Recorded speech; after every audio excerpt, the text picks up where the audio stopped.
Hello guys, आपका chapter 1 का revision कर दिया है 20 मिनट में। आज होप सो अपन चैप्टर 2 का रिवीजन फटाफट से करें और अब इसको मैक्सिमम टाइम देखो। तो सीधा कुछ नहीं बोलते हुए फंक्शंस ऑफ मैनेजमेंट सीधा चैप्टर पे आते हैं।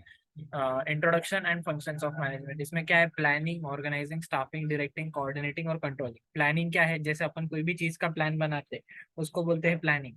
ऑर्गेनाइजिंग मतलब कपड़े को ऑर्गेनाइज करना। स्टाफिंग मतलब इंसान को जॉब पे रखना। डायरेक्टिंग मतलब डायरेक्शन देना। कोऑर्डिनेटिंग और कंट्रोलिंग। देखो, अपन ने जैसे बहुत सारे मैनेजमेंट प्रिंसिपल्स पहले डिस्कस कर लिए, इंट्रोडक्शन है। तो अभी फंक्शंस ऑफ मैनेजमेंट क्या होता है? Management is what manager does. सबसे बेस्ट सिंपल डेफिनेशन, सिंपल एकदम बढ़िया डेफिनेशन ये है, management is what manager does. मतलब जो मैनेजर करता है वो है मैनेजमेंट। ठीक है, management is what manager does. ठीक है। तो अभी नेक्स्ट डेफिनेशन है, to manage is a forecast and to plan to organize to command and to control. अभी मार्क्स तो इसको भी मिलेंगे, इसको भी मिलेंगे, पर अगर आपको लर्न करना ही है तो ये वाला लर्न करो, क्योंकि इसमें आपको मार्क्स ज्यादा नहीं मिलेंगे, सेम मार्क्स मिलेंगे, पर ये पॉइंट्स ना आपको आगे भी याद रहेंगे। Plan, organise, command and control. चलो, reporting budgeting functions are summarised in the function called as controlling. सबसे पहले आता है प्लानिंग। प्लानिंग मतलब प्लान करना, planning. Planning is the basic function of management. Every function of management is based on planning. कुछ भी करना हो प्लानिंग करना पड़ेगा। Planning is detailed programme of future course of action. आप फ्यूचर में क्या करने वाले हो उसको बोलते हैं प्लानिंग। ठीक है, ठीक है। Planning is deciding in advance what to do. मतलब आप क्या करने वाले हो। What, how, when, who. मतलब व्हाट मतलब कैसे, हाउ मतलब व्हाट मतलब क्या, हाउ मतलब कैसे, व्हेन मतलब कब और हु मतलब कौन। कितना बढ़िया दिया ये। Planning bridges the gap from where we are and where we want to go. It makes possible things to occur which would not otherwise occur. इससे क्या होता है? अपन वहां जाना चाहते हैं जहाँ पे अभी अपन है नहीं, उसको प्लानिंग बोलते हैं। ठीक है। इंपॉर्टेंस ऑफ प्लानिंग क्या है? प्लानिंग के कुछ इंपॉर्टेंस दिए है। Helps to set clear objectives, helps to set clear objective, provides path of action. Planning improves performance. Planning से क्या होता है? परफॉर्मेंस अच्छा होता है। Minimises the risk. Planning risk कम करता है। जब आप प्लान कर लेते हो कोई चीज को तो आपकी रिस्क कम से कम हो जाती है। ठीक है। Planning leads to optimum utilization of resources. Planning से क्या होता है? रिसोर्सेस यूटिलाइजेशन जो है वो कम से कम होता है। Planning leads to optimum utilization of resources. आपके जो भी रिसोर्सेस है, जो भी चीजें है, उससे क्या होगा? प्लानिंग, उससे क्या होगा? प्लानिंग ऑप्टिमम यूटिलाइजेशन होगा रिसोर्सेज का। मतलब आपके पास कोई चीजें बहुत ज्यादा है तो आप जब प्लान करोगे कोई चीज को तो आपकी रिसोर्सेज प्रॉपरली यूटिलाइज होगी। Helps in decision making. There are various alternatives in front of management for achieving goals. Planning helps the management to select best alternative for considering all positive negative outcomes of all alternatives. मतलब आपको decision making में planning बहुत ज्यादा help करता है। दो, जब planning तब करते हो जब आप कंफ्यूज हो कोई चीज को लेके। तो useful in setting the standards for controlling. अगर आपको कोई चीज को कंट्रोल करना है तो प्लान करना बहुत जरूरी है। तो स्टैंडर्ड सेट हो जाते हैं कंट्रोलिंग के लिए। कंट्रोलिंग के लिए प्लानिंग जरूरी है। Facilitates coordination of all activities. Planning facilitates the coordination of activities. It reduces overlapping. Overlapping मतलब रिपीट नहीं होती कोई चीज, रिपीटेशन नहीं होता है, रिपीटेशन नहीं होता है। ठीक है। Facilitates other management function. Every organisation function towards achieving goal. तो गोल को सेट करते हैं प्लानिंग से, और फिर प्लान रेडी हो जाता है तो मैनेजमेंट ऑर्गेनाइज करता है, स्टाफ करता है। तो कोई भी चीज प्लानिंग के बगैर पॉसिबल नहीं है। तो प्लानिंग दूसरे फंक्शंस को फैसिलिटेट करता है, हेल्प करता है। promotes innovative ideas. Planning is the basic function of management. It is process of decision making. एक इनोवेटिव आइडिया लाता है। प्लानिंग से क्या होता है? इनोवेटिव आइडियाज आती है।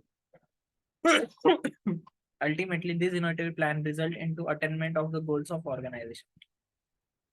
तो प्लानिंग की वजह से आपका जो भी इनोवेटिव आइडियाज है, जो भी अच्छे अच्छे आइडियाज है वो ग्रो होते हैं। In short, planning plays vital role in every walk of life of an organization. ठीक है। तो एक यहाँ पे आगे बढ़ते हैं अपन। Organizing. Organizing is the process of identifying, bringing the required resources together such as men, money, material, machine and method. ये कहाँ पढ़ा हुआ है? इकोनॉमिक्स में पढ़ा हुआ है आपने। ऑर्गेनाइजिंग का डेफिनेशन वहां पे इकोनॉमिक्स का। एंटरप्रेन्योर क्या करता है? एंटरप्रेन्योर ये काम करता है मनी, मटेरियल, मशीन, मेथड इन सब चीजों को पास में लाता है, ठीक है। The synchronization and combination of workforce, physical, financial, information resources are established as the process of organizing, ठीक है। Organization is form of every human association for attainment of common purpose। ये हो गया डेफिनेशन, मीनिंग और definition अलग है, ठीक है। Importance of organizing क्या है? Facilitates administration as well as operation। Organizing process leads to identify and group the activities, grouping and assigning the activities। Organizing facilitates administration as well as operation। Duplication नहीं होता है, organisation आपका strong होगा ना, administration को facilitate करता है। दो एम्प्लॉय सेम काम कभी नहीं करेंगे अगर आपका ऑर्गेनाइजिंग स्ट्रांग है तो। स्पेशलाइजेशन ब्रिंग स्पेशलाइजेशन, अगर आपका ऑर्गेनाइजिंग स्ट्रांग है तो डिवीजन ऑफ वर्क होगा जो कि एक स्पेशलाइजेशन लाएगा, मतलब उसका काम वही करेगा, वो बेहतर होते जाएगा, कंटिन्यू रिपीटेशन का। डिफाइंस द जॉब्स प्रॉपरली, अभी एक राइट इंसान को राइट जॉब पे डालना बहुत जरूरी है। जैसे आपने कोई इंसान को सिलेक्ट किया, उसके क्वालिफिकेशन है, उसके स्किल्स है, उसका एक्सपीरियंस है। अभी जैसे अपन बोलते हैं अकाउंट्स का काम अकाउंटेंट ने ही करना चाहिए, फिर फाइनेंस का काम फाइनेंसर ने करना चाहिए, ये सारी चीजें है। जैसे एमबीए एचआर है तो वो एचआर के लिए बेटर है, तो ये सारी चीजें है। Clarifies authority and responsibility. Organizational structure defines the role to every manager. मतलब क्या, well defined jobs responsibility helps in bringing efficiency into managers work.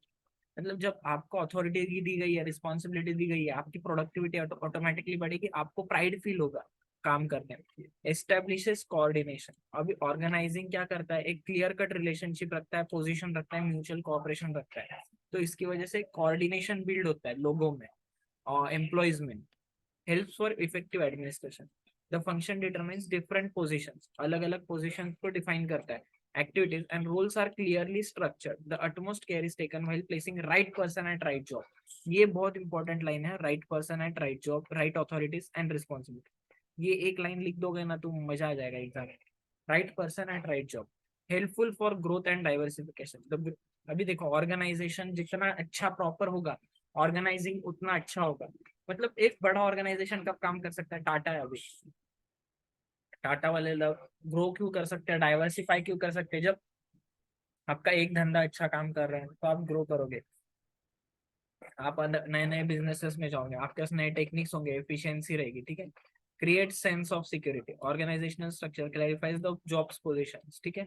Clarity in jobs and powers helps in increasing mental satisfaction. Scope for innovation, organizing function clears the roles and activities to be perform. Employees can work by using their new ideas. Helps in optimum utilization of resources, ठीक है। अभी organizing के बारे में हो गया। Optimum utilization of resource हर एक पॉइंट में दिया गया। ऑप्टिमम यूटिलाइजेशन ऑफ रिसोर्सेस मतलब क्या है, आपके पास कोई रिसोर्सेस है, जैसे आपके पास अभी टाइम है, अभी और अभी भी आपके पास 29 दिन बचे, तो आपको कैसे पढ़ना है, क्या पढ़ना है, वो भी बहुत जरूरी है। 29 दिन में आपको कैसे यूटिलाइज करना है ये सारा टाइम, वो इंपॉर्टेंट है। स्टाफिंग, स्टाफिंग स्टाफिंग के बारे में बात करते हैं अपन। Staffing is attracting, recruiting, selecting, placing, appraising, remunerating, developing and retaining, ये कीवर्ड्स है इसके।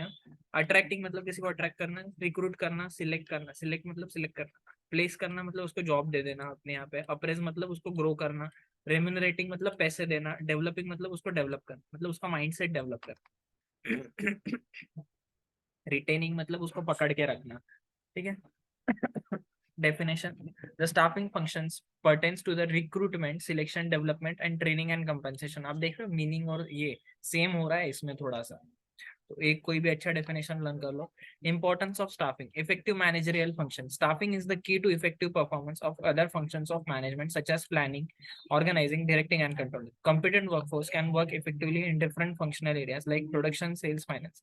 तो इफेक्टिव मैनेजरियल फंक्शंस है, leads to effective utilisation of human resources. तो अगर आपके पास बहुत सारे ह्यूमन रिसोर्सेस हैं तो वो इफेक्टिव यूटिलाइजेशन होगा ह्यूमन रिसोर्सेज का आपका। देखो बार बार ऑप्टिमम यूटिलाइजेशन आ रहा है हर पॉइंट में, तो ये पॉइंट लिखना बहुत जरूरी है। बिल्ड्स कॉर्डियल रिलेशनशिप, तो एक स्मूथ ह्यूमन रिलेशनशिप कब बनता है, जब बेटर कम्युनिकेशन होगा, बेटर कोऑर्डिनेशन होगा और मैनेजरियल एफर्ट्स अच्छे रहेंगे organization. Helps human resource development, skilled and experienced employee is an asset. तो ये एक बहुत इंपॉर्टेंट पार्ट है। It trains and develop the existing workforce, helps in effective use of technology and other resources। तो latest technology, capital, material, methods of work. अभी देखो जैसे अगर आपके पास स्टाफिंग अच्छा है तो आपको वो हेल्प करेगा इफेक्टिव यूज ऑफ टेक्नोलॉजी और अदर रिसोर्स में। आपका ट्रेंड एम्प्लॉइज है, आपके एम्प्लॉय को सब नॉलेज है, सब नहीं मतलब उसको वो नॉलेज है जो आपके यहाँ पे मशीनरी है उसका, तो वो आपके मशीन का नुकसान नहीं करेगा। तो लेटेस्ट टेक्नोलॉजी, कैपिटल, मटेरियल, इन सब का यूज प्रॉपर करेगा। इम्प्रूव एफिशिएंसी, ट्रेनिंग की वजह से एफिशिएंसी बढ़ेगी, प्रॉपर सिलेक्शन होगा। लॉन्ग टर्म इफेक्ट मतलब इफेक्टिव, एफिशिएंट और स्किलफुल वर्कफोर्स हमेशा एसेट है ऑर्गेनाइजेशन के लिए। ठीक है। एसेंशियल कंट्रीब्यूशन में क्या दिया गया है? Contribution of the staff is their future roles, मतलब वो स्टाफ कभी भी आपको फ्यूचर में बहुत ज्यादा काम आएंगे, कोई चैलेंजेस आएंगे तो वो अच्छे से और ज्यादा अच्छे से काम करेंगे। ठीक है। maintains harmony. In staffing process, individuals are recruited, selected, and placed as their performance is regularly appraised and promotions are given on the basis of merit. Simple है, मेरिट के बेसिस पे अगर आप कभी भी प्रमोशन करोगे तो कोई भी नाराज नहीं होगा। जो राइट पर्सन है, राइट जॉब, जैसे बताएं। डायरेक्टिंग के बारे में बात करें तो directing is the soul of management function. Directing क्या है? मैनेजमेंट फंक्शन की सोल है। Direction consists of process and techniques utilizing and issuing instruction and making certain that operation are carried out as planned. तो जैसा plan किया था, आपने पहले देखा प्लानिंग कैसा होता है, तो जैसा प्लान था वैसा डायरेक्शन है कि नहीं अपना। ठीक है। Directing is guidance, the inspiration, the leadership of those men and women that constitute the real case of responsibilities of management. Importance क्या है डायरेक्टिंग के? Initiates action. डायरेक्शन तब होगी जब इन एक्शन होगा। Direction is the function which supports to activate the plans with helps of employees. मतलब direction employees को help करता है डायरेक्ट देने में। The manager direct the subordinates, मतलब जो आपके नीचे काम करने वाले उनको आप बताते हो कि कैसे करना है काम और कब करना है काम, और उनको इंस्ट्रक्शन देते हो properly. Integrates efforts, communication is one of the elements of direction. तो वो परसुएसिव लीडरशिप है, पॉसिबल है, अकम्प्लिशमेंट है ऑर्गेनाइजेशनल गोल्स को। अभी जैसे आपकी लीडरशिप स्ट्रांग है तो आप गोल्स को अचीव कर पाओगे आपके टाइम पे। अच्छी लीडरशिप मोटिवेशन रहती है। अभी अच्छा डायरेक्टर है कोई, manager identifies the potential abilities of its subordinates, मतलब आपके नीचे वाला कैसे काम कर सकता है ना, उसको समझ लो पहले, और वो जैसे काम कर सकता है फिर उसको काम दोगे। ठीक है। Provide stability, stability plays significant role in growth and survival of organization. Stability मतलब डिपार्टमेंट बैलेंस ग्रुप जो है उनको एक स्टेबिलिटी प्रोवाइड करना। कोपिंग अप विद चेंजेस, मतलब जो आने वाले चेंजेस है एनवायरनमेंट में उसके साथ चलते रहना। लीडरशिप एम्प्लॉयज ये क्या करते हैं? रोबोट्स है, वर्क प्लेस है, इसको हमेशा साथ में लेके चलते हैं। चेंजेस को चेंजेस को लेना अपने इसमें। इफेक्टिव यूटिलाइजेशन ऑफ रिसोर्स, हर इसमें ये पॉइंट तो 3 स्टार 4 स्टार 5 स्टार मार्क करो। Direction involves assigning duties and responsibilities to everyone, इससे प्रॉफिट बढ़ेगा, कॉस्ट कम होगी और मटेरियल और ये वेस्टेज कम होगा, तो इससे प्रॉपर यूटिलाइजेशन होगा मटेरियल का। क्रिएट टीम स्पिरिट, तो डायरेक्शन फोकस करेगी आपके टीम स्पिरिट बढ़ाने के लिए। Therefore the role of manager as director plays a very important role in guiding and motivating the employees to achieve the predetermined goals. ठीक है। Explore capabilities of individuals, increase efficiency level. Efficiency level आपका जब बढ़ेगा तब जब direction अच्छा है। फिर कोऑपरेशन, तो कोऑपरेशन होना बहुत जरूरी है, नेसेसरी एक smooth flow of organizational activities के लिए। तो अभी अपन आगे बढ़ते हैं। Coordinating, coordination between different functions and all levels of employee is the essence of organization success. Coordinate करोगे तो ही काम बनेगा, नहीं तो एक इधर जा रहा है एक उधर जा रहा है तो सब बिगाड़ा हो जाएगा। Coordination is the process whereby an executive develops an orderly pattern of group efforts among his subordinates. ठीक है। To coordinate is to harmonize all activities. एक साथ चलनी चाहिए सारी एक्टिविटीज। तो इम्पोर्टेंस क्या है कोऑर्डिनेटिंग की? टीम स्पिरिट, ये भी एक इंपॉर्टेंट पॉइंट है, 2-3 बार देख लिया अपन ने। टीम स्पिरिट हमेशा बढ़ेगा। कोऑर्डिनेशन गिव्स प्रॉपर डायरेक्शन, अगर कोऑर्डिनेशन अच्छा है तो डायरेक्शन अच्छी होगी। प्रॉपर डायरेक्शन देना बहुत जरूरी है। मोटिवेशन फैसिलिटेट्स मोटिवेशन, मोटिवेशन ऊपर मिलता है अपने को पर कोऑर्डिनेशन हेल्प करे। डायरेक्शन मोटिवेशन देता है पर कोऑर्डिनेशन फैसिलिटेट करता है मोटिवेशन को। ये देखो 3 स्टार वाला point, optimum utilization of resources, बहुत इंपॉर्टेंट है। Achieve organizational objectives, improves relation, बाहर वालों के साथ जब आपके आपस में रिश्ते अच्छे हैं ना, तो बाहर वालों से आपको डरना नहीं होता है, आप अच्छे से और आगे जा सकते हो। Leads to higher efficiency, coordination अच्छा है, 2 लोग अच्छे से काम कर रहे हैं तो प्रोडक्ट्स अच्छे बनेंगे, तो उससे कॉस्ट कम होगी। Improve goodwill. अभी जैसे देखो, घर की गुडविल कब बनती है? जब फैमिली मेंबर्स अच्छे हैं। तो वैसे कंपनी की गुडविल कब बनती है? जब उसके एम्प्लॉयज के बीच में कोऑर्डिनेशन, उसके एम्प्लॉयज अच्छे से रह रहे हैं आपस में। यूनिटी ऑफ डायरेक्शन, एक ही डायरेक्शन में सारे लोग काम कर रहे हैं, तो बहुत अच्छा कोऑर्डिनेशन है।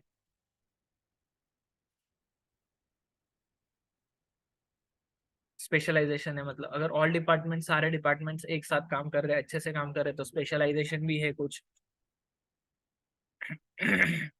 अभी अपन लास्ट, अभी और नीचे आ जाते हैं कंट्रोलिंग में। Controlling function is required in all types control. जैसे एक बीवी हस्बैंड को कंट्रोल करती है, वैसे ही कंट्रोलिंग है। तो ये कंट्रोलिंग हस्बैंड बीवी वाला है क्या? नहीं, ये कंट्रोलिंग है कंपनी वाला। ऊपर वाले नीचे को कंट्रोल करते हैं हमेशा, टॉप वाले मिडल को करते हैं, मिडल वाले लोअर को करते हैं।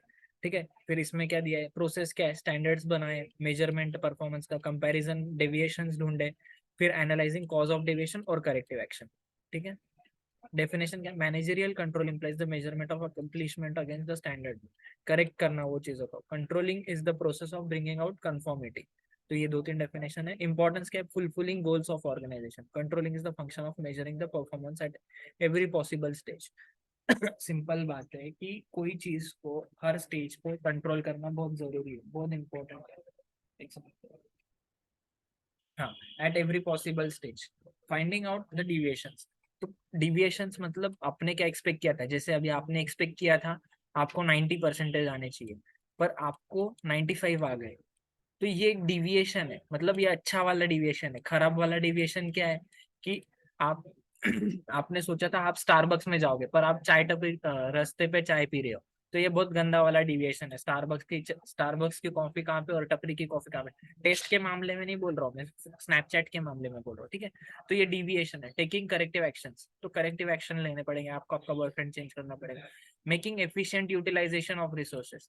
तो फिर ये बहुत बार आया है, इसको आप लर्न, रट्टा मार लो, रट्टा। Efficient utilization of resources, accuracy of standards. So an efficient control system helps management in judging accuracy of standards, whether they are accurate or not.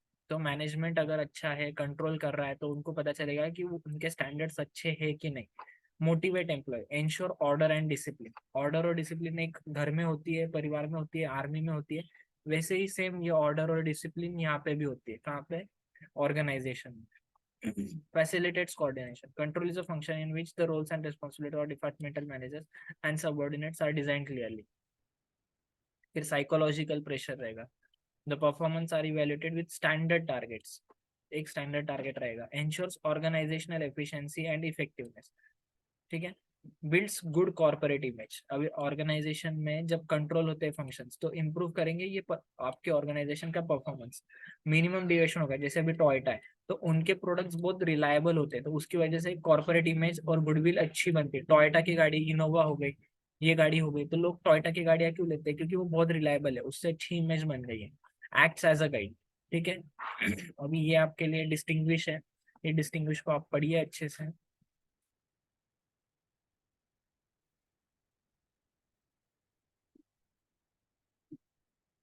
तो ये अभी आपकी एक्सरसाइज आ चुकी है। आपका चैप्टर 2 भी खत्म कर दिया है मैंने, बहुत ही कम समय में खत्म हुआ है। होप सो आप इसको बार बार सुनेंगे और आपको अच्छा लगेगा। So keep listening, keep studying. Vivek दादा।